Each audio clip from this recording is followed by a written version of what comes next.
Bon, un bond spectaculaire de 1300 points à Wall Street, une tempête politique dans les couloirs de Washington, et puis la résolution vraiment soudaine d'une affaire de meurtre en série qui traînait depuis plus de 10 ans. C'est pas exactement le genre de sujet qu'on associe d'habitude. Bah non, clairement pas. À première vue, il n'y a absolument aucun rapport. Je veux dire, la diplomatie internationale, les algorithmes de la bourse et un tribunal pénal de l'État de New York, on a l'impression que c'est des planètes totalement différentes. Ouais, des mondes parallèles, ouais. Exactement. Mais en fait, en plongeant vraiment dans la pile de documents et de rapports du jour, il y a un fil rouge super fascinant qui émerge. Donc, bienvenue dans cette nouvelle exploration approfondie. L'idée aujourd'hui, c'est pas juste de lire les gros titres, en fait. Non, ça n'aurait pas grand intérêt. Voilà. Le but, c'est plutôt de décortiquer une dynamique humaine hyper profonde qui relie absolument tous ces dossiers, c'est-à-dire le besoin viscéral de certitude. Surtout dans un monde qui, disons-le, semble complètement plongé dans le chaos en ce moment. Et je suis convaincue que cette grille de lecture, elle change absolument tout. Ah ouais? Ouais, en fait, au lieu de voir l'actualité comme une succession d'événements aléatoires, on commence vraiment à percevoir la mécanique en dessous. Les engrenages, quoi. Exactement, que ce soit un chef d'État, un algorithme de trading hyper puissant ou même un électeur local dans son bureau de vote, chaque décision qu'on va aborder aujourd'hui, c'est au fond une tentative un peu désespérée d'acheter de la stabilité. Même si elle est juste temporaire. C'est ça, on cherche une encre face à l'inconnu. C'est super intéressant. Bon, juste avant d'ouvrir le tout premier dossier, faut quand même qu'on pose un cadre assez strict. C'est essentiel, ouais, vu les sujets. Ouais, parce que les rapports qu'on va disséquer aujourd'hui, ils touchent des cordes extrêmement sensibles. On parle d'actions militaires américaines assez complexes, on parle de la présidence de Donald Trump, on parle d'élections qui sont hyper polarisées. Des sujets qui fâchent, en gros. Voilà.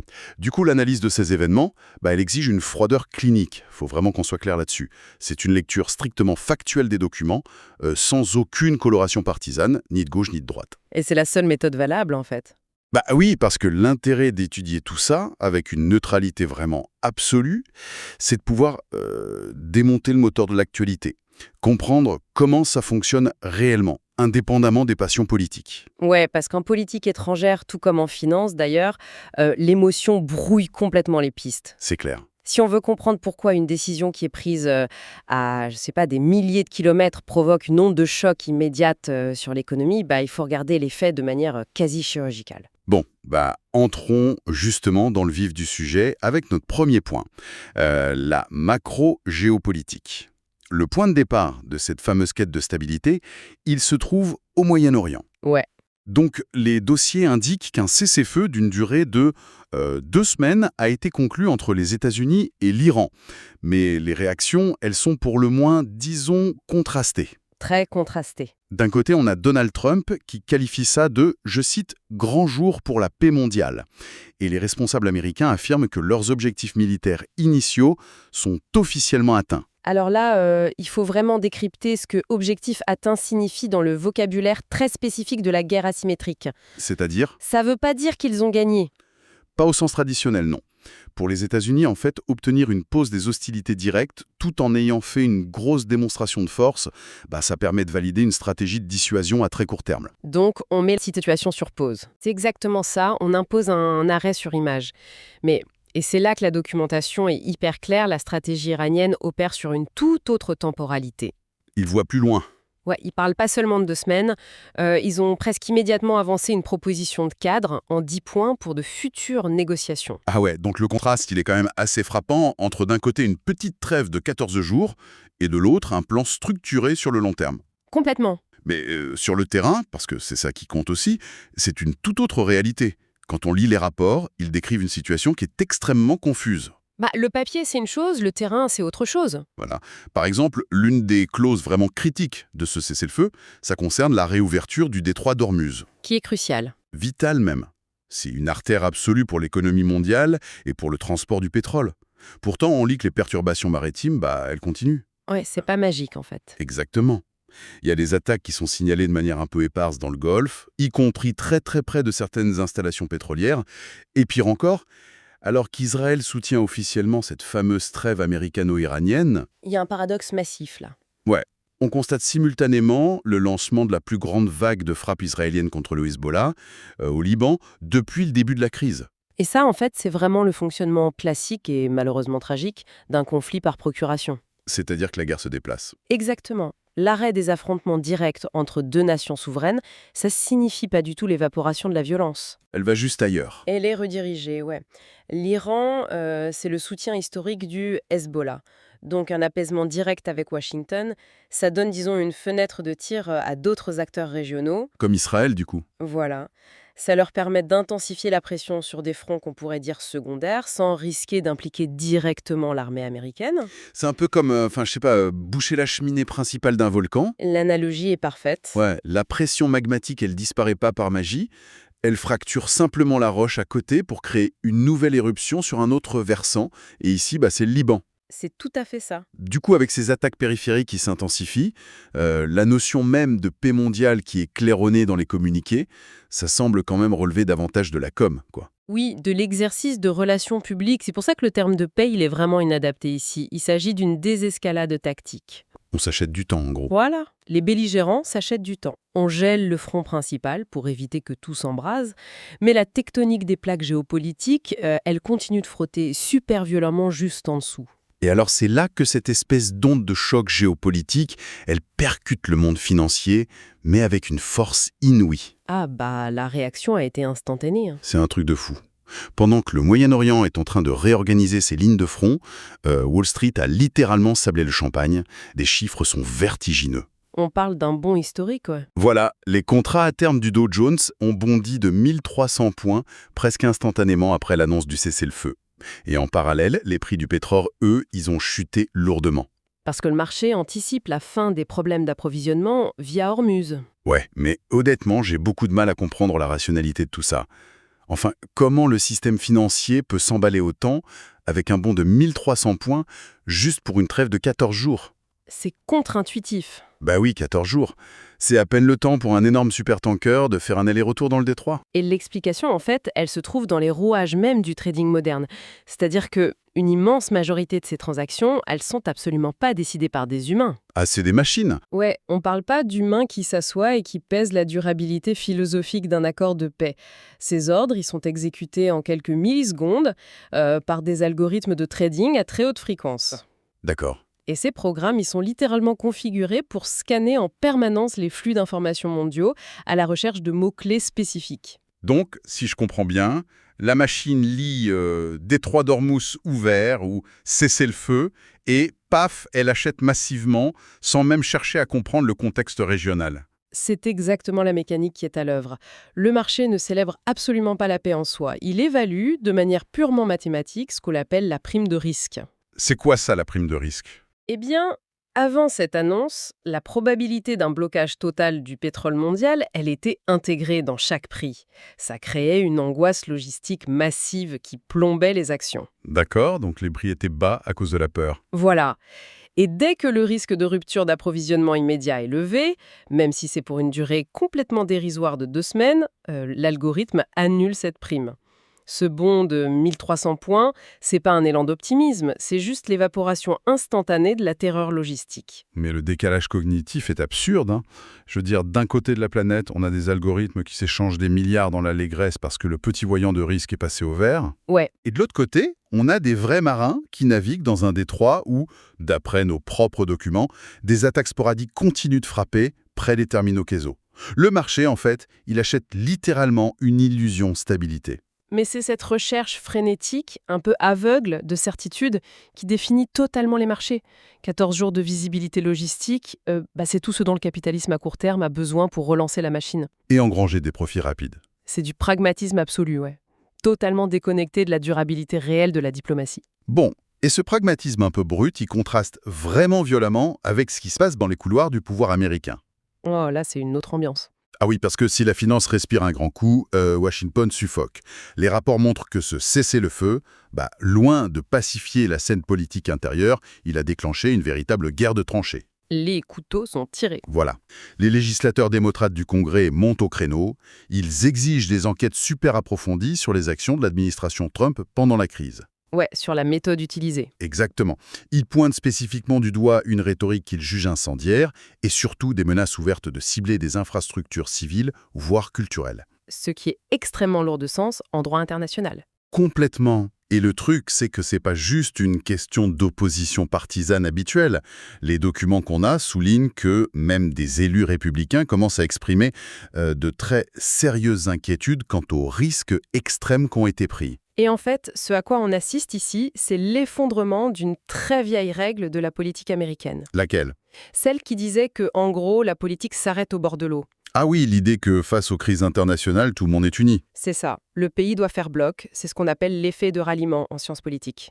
Or, aujourd'hui, ce mécanisme est totalement brisé. Ah, ça c'est sûr. Dans un environnement qui est devenu hyper polarisé, la moindre décision de politique étrangère, elle est scammée, décortiquée et elle devient immédiatement une arme pour la politique intérieure. Mais l'opposition entre les résultats d'un côté et la méthode de l'autre, elle est saisissante dans les rapports. Ouais, c'est le cœur du débat. D'un côté, on a une administration qui peut arriver et dire « Hey, regardez les faits bruts, on a un cessez-le-feu, le gars en face a reculé, la stratégie a marché. » Le fameux pragmatisme dont on parlait. Voilà. Et de l'autre côté, on a des législateurs qui rétorquent « Bah, peut-être, mais menacer de détruire des infrastructures civiles pour en arriver là, ça viole toutes les normes fondamentales et on a frôlé un embrasement total. » C'est vrai que la frontière est mince. Ouais. La ligne entre une dissuasion stratégique efficace mais agressive et un vrai danger rhétorique, ça semble juste être une question de perspective finalement. Mais c'est le cœur même de ce qu'on appelle la théorie de la dissuasion par l'imprévisibilité. C'est-à-dire que l'idée, c'est de convaincre ton adversaire que tu es capable d'aller jusqu'aux extrêmes absolus. Pour lui faire peur et l'obliger à reculer. Voilà, pour éviter l'apocalypse. De manière purement cynique, on peut dire que c'est cette pression maximale qui a produit le cessez-le-feu de 2 semaines. Ouais, mathématiquement, ça a produit un résultat. Mais le problème, et c'est ça qui motive toutes les demandes d'enquête des démocrates et les sueurs froides de certains républicains, c'est ce qu'on appelle l'usure institutionnelle. Les dégâts collatéraux sur le système. Exactement. Jouer constamment avec la ligne rouge, qu'elle soit nucléaire ou juste institutionnelle, ça laisse des cicatrices très profondes sur les normes démocratiques. Les enquêtes, elles portent pas sur l'échec de la politique, mais sur le prix éthique qu'on a payé pour ce soi-disant succès. D'accord, je vois. Et la question qui se pose du coup, c'est est-ce que cette usure institutionnelle, là, tout en haut de l'État, elle se répercute à la base? Chez les citoyens. Ouais, chez les électeurs. Et pour le savoir, les rapports d'aujourd'hui nous font quitter Washington et les grandes théories pour atterrir directement dans les urnes en Géorgie. Le vrai baromètre. Voilà. Les données, elles détaillent les résultats d'une élection locale qui était hyper cruciale. Il s'agissait de remplacer Marjorie Taylor Greene dans son ancien district congressionnel. Une élection partielle, donc. C'est ça. Ça s'est soldé par ce qu'ils appellent là-bas un reneuf, un second tour décisif parce que personne n'avait la majorité absolue au premier tour. Et au final, c'est le candidat républicain, Clay Fuller, qui l'emporte. Il faut savoir que ce type d'élection partielle locale, c'est scruté à la loupe par tous les stratèges du pays. Ah ouais. Pourquoi ce district en particulier? Parce que ça fonctionne comme un thermomètre en temps réel. Ça permet de mesurer l'opinion publique face à tout ce chaos national et international qu'on vient juste de décrire. D'accord. Et les sources, elles mettent en évidence une dynamique assez intéressante là-dessus. Les démocrates ont enregistré des scores qui étaient nettement supérieurs à ce qui était prévu. Ils ont cru au basculement. Ouais, ils avaient beaucoup d'espoir. Pourtant, à la fin de la journée, ils ont quand même perdu face à Clay Fuller. Et j'aimerais bien qu'on s'arrête 2 secondes sur ce concept de victoire morale qu'on entend souvent. C'est souvent brandi, en effet. Bah oui, mais en politique, perdre de 5 points au lieu de 20, ça reste une défaite, non? Le siège, il reste chez les conservateurs. Dans l'absolu, oui. Du coup, dans un bastion qui est aussi solidement ancré à droite, est-ce que ces marges de défaite qui se réduisent, ça a une vraie signification, ou est-ce que c'est juste de la com pour le camp perdant? Ton objection, elle est tout à fait légitime dans une logique purement comptable, c'est sûr. À la fin, il n'y a qu'un seul vainqueur qui va siéger au Congrès. C'est ça, la médaille d'argent, ça compte pas. Mais en analyse électorale, c'est un peu plus subtil. On ne regarde pas seulement qui franchit la ligne d'arrivée. On regarde, en fait, la vitesse de déplacement. La tendance, quoi. Voilà. Les marges, c'est ce qu'on appelle des indicateurs avancés. C'est un peu comme, les fameux canaris que les mineurs descendaient dans les mines de charbon. Ah oui, pour détecter le gaz avant l'explosion. Exactement. Si un parti historique voit son avance fondre drastiquement, et ça dans l'un de ses fiefs les plus sûrs, ça envoie un signal d'alarme massif. Ça veut dire qu'il y a une fuite de gaz électorale. C'est ça. Ça indique qu'une partie de la base pourrait être un peu désenchantée par tout le bruit à Washington, ou bien qu'il y a un changement démographique silencieux en cours. D'accord.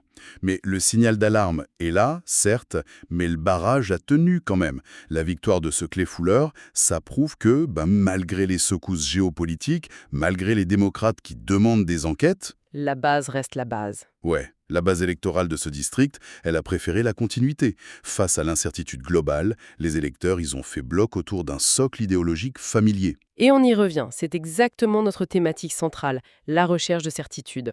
Tout est lié. Complètement. Que ce soit Wall Street qui achète de la stabilité à court terme avec un bout de papier sur un cessez-le-feu, ou les électeurs en Géorgie qui choisissent de préserver leur écosystème politique face au chaos. C'est l'instinct de conservation qui prime. Et justement, si on parle de ce besoin humain très profond de trouver une résolution, de mettre fin à l'incertitude, Ah, notre dernier dossier, il offre vraiment le contraste le plus saisissant qu'on puisse imaginer. c'est un grand écart, c'est vrai. Parce que jusqu'ici, on n'a analysé que des espèces de rustines temporaires. Ouais, des pansements. Une trêve de 2 semaines au Moyen-Orient. Un soulagement boursier qui va peut-être s'évaporer demain. Des combats politiques sans fin. Rien de définitif. Voilà. Mais là, les documents nous emmènent sur la côte Est, dans l'État de New York, où une conclusion permanente et totalement irrévocable vient de frapper l'une des affaires judiciaires les plus sombres de ces dernières décennies. Ouais, on passe subitement du monde très fluctuant des marchés à la réalité froide et définitive de la justice pénale. Les sources confirment que Rex Heuermann, qui était le suspect principal dans la tristement célèbre affaire des meurtres en série de Jill Gobich, a formellement plaidé coupable. C'est une étape majeure. Il a reconnu devant la cour être l'auteur des meurtres d'au moins 7 femmes, et il y a des enquêtes qui se poursuivent encore. Et lors de l'audience, des détails absolument terrifiants sur son mode opératoire ont été exposés publiquement. Des détails glaçants, oui. Et pour vraiment comprendre l'impact de ce truc, il faut se rappeler que ces crimes, ils ont hanté la communauté de Long Island pendant plus d'une décennie. Plus de 10 ans, oui.